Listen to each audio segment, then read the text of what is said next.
So in this module, we're going to get into what that KPI means exactly and some examples of KPIs that are important for iGaming companies because we're going to be using that terminology in future lectures as well. So I've already mentioned that KPI stands for Key Performance Indicators. Basically, they're quantifiable measures of performance.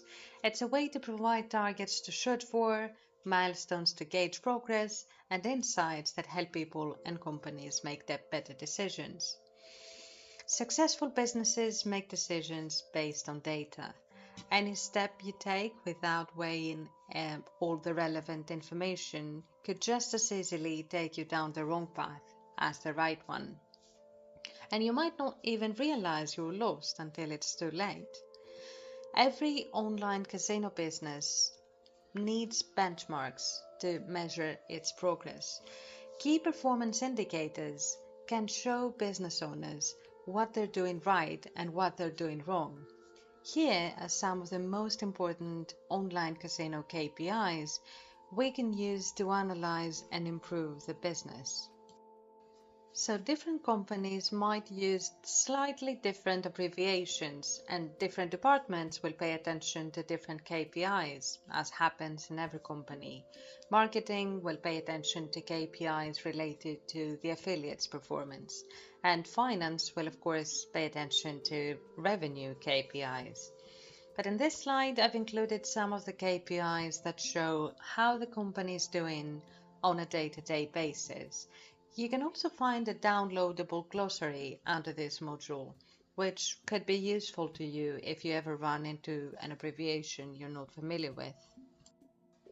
So a very common metric iGaming companies use to assess their performance is the number of visitors they get, the number of new registrations, and the most important one of all, on which all the affiliate KPIs rely on, is the number of FTDs, that's first-time depositors. Some people call this NDCs, that's the new depositing customers, and it's exactly the same metric. The reason why it's such an important metric is that you get a lot of new registrations, and that means that you make a lot of profit, right? But if none of those registrations actually make any deposits, it doesn't really produce any profit for the casino. So sometimes people register just to check out what kind of games are provided or what types of bonuses are offered, and then never deposit or play. Those are not really considered exactly customers, just visitors.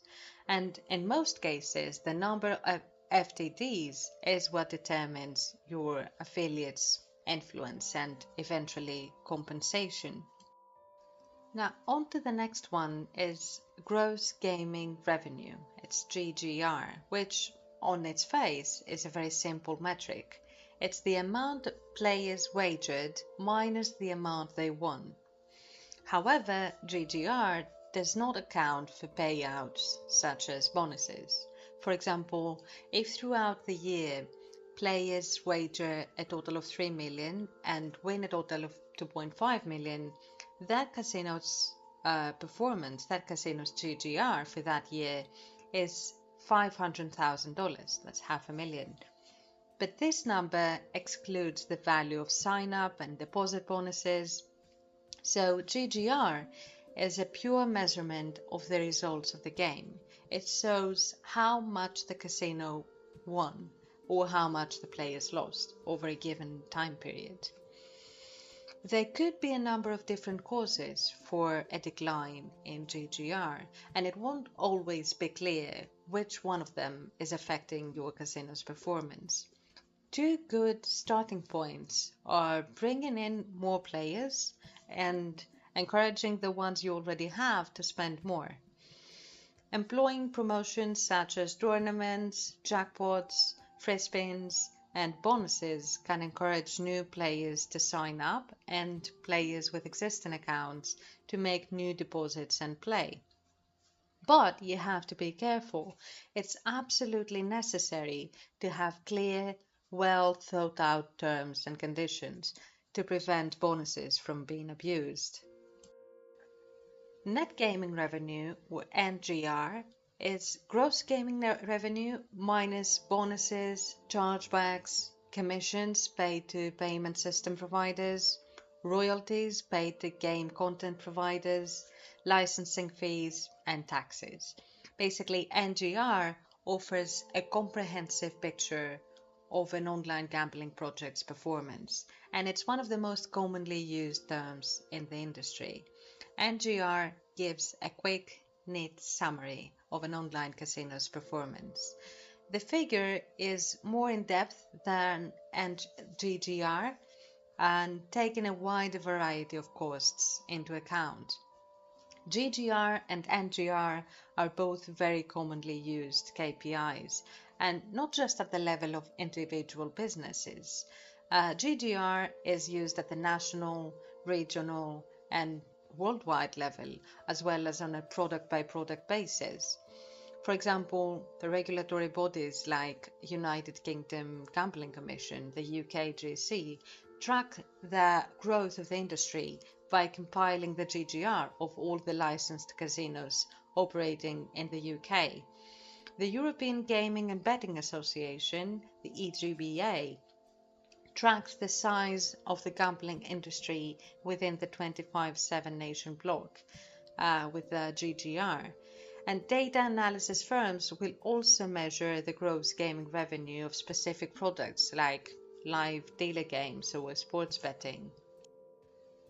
Ultimately, NGR will be only a small fraction, such as 2% of the total turnover, or the total amount that players wagered during a certain time period. The cost of acquisition, or CPA, is the amount of money it takes, on average, to acquire a new player, a new user. In order to make sure your marketing efforts are worth your while and your budget, it's essential to track their performance. Analyzing CPA will show you, on average, how much money it takes to bring in a new first-time depositor, a new FTD. And there are a few different ways that casinos generate traffic. The search engine optimization, or SEO, is a very common way for online casinos to bring in new visitors. Paid ads and link buying are two ways that online casinos can raise their profile, especially in markets where advertising is heavily restricted. Affiliate networks, where affiliate partners such as bloggers or streamers redirect their traffic towards online casino platforms, are very widely used throughout the industry. The customer lifetime value, or CLV, is a measurement of the total revenue generated by a player for as long as they stay on the platform. To calculate CLV, we have to multiply the monthly average revenue per user, that's ARPU, by the average player lifetime, that's APL. Cross-referencing customer lifetime value by player segment could show you which demographics are likely to provide the most value to your casino. Analyzing historical CLV could help you predict the future CLV and helping you plan retention strategies. For a full evaluation of your marketing strategy, CLV can be compared to CPA. You have to stack up the cost of acquiring a new player and the value a player brings. And you can't really be spending more on getting players than they're spending on slots or sports betting. As CLV depends on both ARPU and retention, you should always look at both how much players are spending and how long they're staying on your platform if it seems that CLV is slipping. It's critical to track, break down, and analyze data related to player behavior in order to develop your growth strategies and come up with new solutions.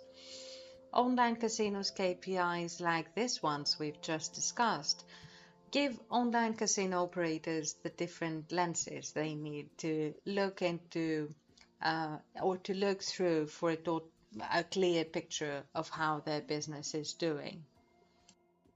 Thank you very much for joining me.